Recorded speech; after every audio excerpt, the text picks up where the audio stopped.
For me, like earlier in the winter, I was a little heavy. I thought I needed to be heavier to play. Like that's kind of what we talked about, and I just found out that like for me and like my frame, being 240 pounds probably isn't ideal right now, just because I'm kind of in the early stages. And so if I lost a little bit of weight. I probably lost like 10 pounds, and that was just so I could rebuild it back up this summer and just like lean muscle, probably sitting around like 230, something like that. And strength-wise, it's not an issue, but I think sometimes like these dudes are big, so just weight. You kind of want to have some extra weight just so you can hold your own. But yeah, I don't think there's any problem. Okay, gotcha. Yeah. What's it been like working with Jim Knowles so far? I love Coach Knowles. I just like the way he is. I mean, he's gritty, he's tough. He doesn't have favorites or anything like that. He's just the same way with everyone. And you really respect it. And the way Coach Knowles coaches, I think, is great, especially for young players. And I think coming into college, you get a little nervous. You don't want to mess up. And like I said, outcome focused, but Coach Knowles, it's all right. Like you got to be a guy on the rise. He always talks about that. The Mike Tomlin quote, like continue to be a guy on the rise. And that just means getting better every day. And he preaches that, like don't make the same mistakes as yesterday. And then like that, you're on the rise. And you don't make the same mistakes. So I think just buying into that process is kind of like what Coach Knowles preaches, and that's why I think he's such a great coach. So. Sure. How much this spring has not having Tony out there, kind of affected, taking on a bigger role for you through the spring too? Like the extra reps, how important is that for you? I mean, I love it. As much football as I can play, I want to play. I mean, I played every snap on defense today. And, I mean, as long as they want me out there, I'm going to keep playing out there. I got no complaints. Obviously, I love Tone, and Tone has been great for me this spring. He's helped a lot, just talking about like being on the field and being a leader. And, I mean, he'll be back, but I'm just taking advantage of all the reps I have. Could you talk about Connor as a coach, what he brings to the table? Coach Connor is like one of my favorite people. I mean, he's part of the reason why I came to Penn State.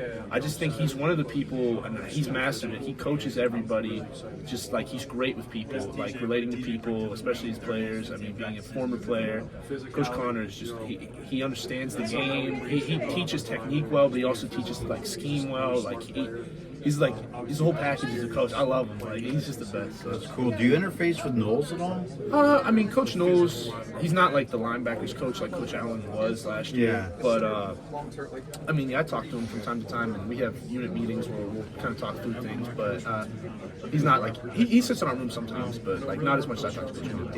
Yeah, Dan is. Where do you see the linebacker position right now? I know you guys lost a guy and Tony missed time. So, what's the challenge that awaits for you guys for this fall?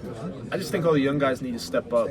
Playbook, we all need to get into the playbook more and really become comfortable when we're out there so we can communicate and reduce the amount of techniques and MAs that we make on the field, just so coaches are comfortable putting us out there, because you don't want to put a guy out there making a mistake. So I just think for all the young guys to step up and really show that we care and we're here. So that's it. A lot of leadership gone with Kobe. How do you replace that?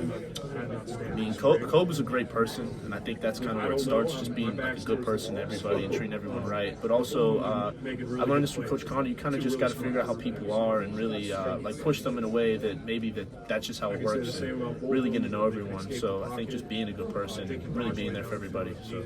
Sorry, we've been asked this already, but how's the spring just overall going for you? The spring went well. Day by day, I think I got better and improved. I'm not where I want to be for the season, but I'm happy with how it went. So.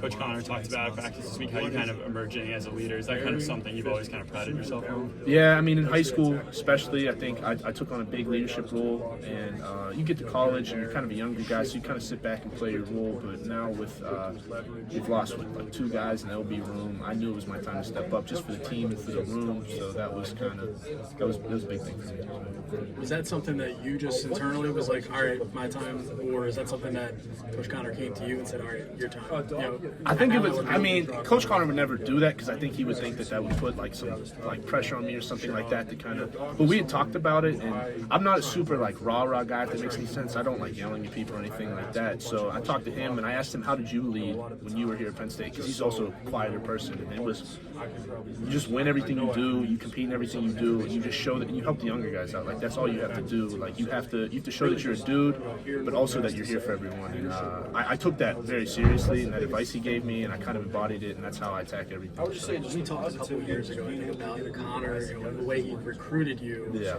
You really gravitated towards him. What's he like as a coach? as a day in, day out? Same person he was when he recruited me, and I think that's why I respect him so much. He's the same guy with everybody.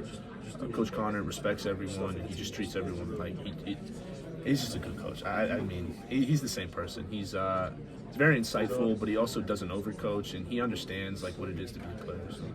Coach Franklin said that he wasn't necessarily expecting to lose, a guy like Tamir. Did that come as a surprise to you? And those next couple practices afterwards, how did linebacker room kind of rally around each other? Yeah, I mean, it was unexpected. We didn't really like talk about it, so it was kind of a hit, but.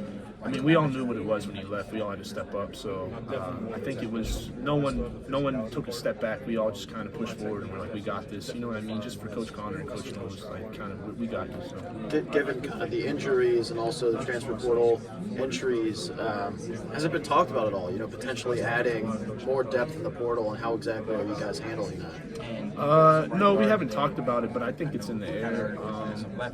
We haven't really talked about anything, but if it happens, it happens. Franklin was just really clear that they do intend to pursue a linebacker in the portal. So now that you know that, and it's in the open a little bit in the public, what's the reaction to that? What would you hope that would be added if you were to add a piece? I mean, as long as they can play, I want them in the room. I don't really care. I mean, I think that if we can get guys to play that fit the room well, it's great for the room. We need more depth, so I'm happy to have another teammate. Franklin also talked about how clean you were in terms of the grading this spring. What maybe clicked for you and put you in a position to be that clean? Coach Knowles' defense is just built around doing your job, and for me, I just really bought into doing my job. And I think having a mental checklist and being able to process plays faster and watching a lot more film just of our offense and offenses in general helped me play cleaner this year. How challenging and rewarding was your redshirt experience? I think initially it was kind of a hard one. I was like, man, you're really good in high school and you get to, why am I not playing? But then you really see the development that happened in practice and with the older guys and just learning from them. So I'm glad I redshirted because I learned so much from Kobe, Dom, and Tony, and Tyler. What's LeVar been like? And still early, but how much should we expect to see him next year? LeVar is an athletic freak. He's the most athletic. I mean, Tony's going to come back and reclaim his title, but right now LeVar's the most athletic dude in the room. I mean, he's freakish, he's strong, he's super fast, and he really flashes on tape. In terms of playing this year, I don't really know. I mean, I don't know how much anyone's going to play, so I can't speak to that far ahead. But I mean, hopefully he plays a lot. So. We haven't really seen Keon Wiley in a game in 2 years. What's he been like now that he's fully active again? I know he practiced a little bit last year, but what's that competition been like with him? I mean, me and Keon are really close. That's my boy. But he's a player. He's really good at pass rush, and he's really strong. He's another dude who's weirdly strong. He's probably he has one of the highest benches on the team. He's just a freak athlete. It's really good to have him out there on the field. He talks a lot. He's really good communicating, and he makes me better, and I think I make him better. Who's some of the NFL guys you like to watch? NFL guys I like to watch, current players or just past players. I like watching Zach Thomas, Luke Kuechly, Ray Lewis, obviously, but I'd probably say Zach Thomas and Luke Kuechly I really like. So those are probably my two favorite players. Corey missed last year. You obviously came into campus with him in the same class. What did you see from him when he wasn't able to compete? And what have you seen from him now that he's back on the practice field? That dude is a hard worker. I mean, I've really never met anyone like him. Just talking about he never leaves the facility. And now that he is playing, he hasn't really stopped doing that. The guy's the same person. He's in the facility at night, stretching, making sure he's right, just taking care of his body. Everything he does 100%. I mean, we saw it in winter workouts. He won 2 days. He just works his butt off, and I mean, you're gonna see it this year. I think with him, he's just gradually gotten better, and I think coming back from an injury, it's hard, especially in college. And I think he's handled it really well. So I think by the end of by the time the season starts, you're really gonna see. How does Coach Knowles explain the position of linebacker? Can you say that again? How does Coach Knowles explain the position of linebacker? I mean, what does he come in and maybe change about the way you think about playing? I think with Coach Knowles, it's a lot less spike gaps. It's more take on blocks and things like that. And there's more of a cerebral, I think, with him. Not that there wasn't with Coach Allen, but I think Coach Knowles challenges us more.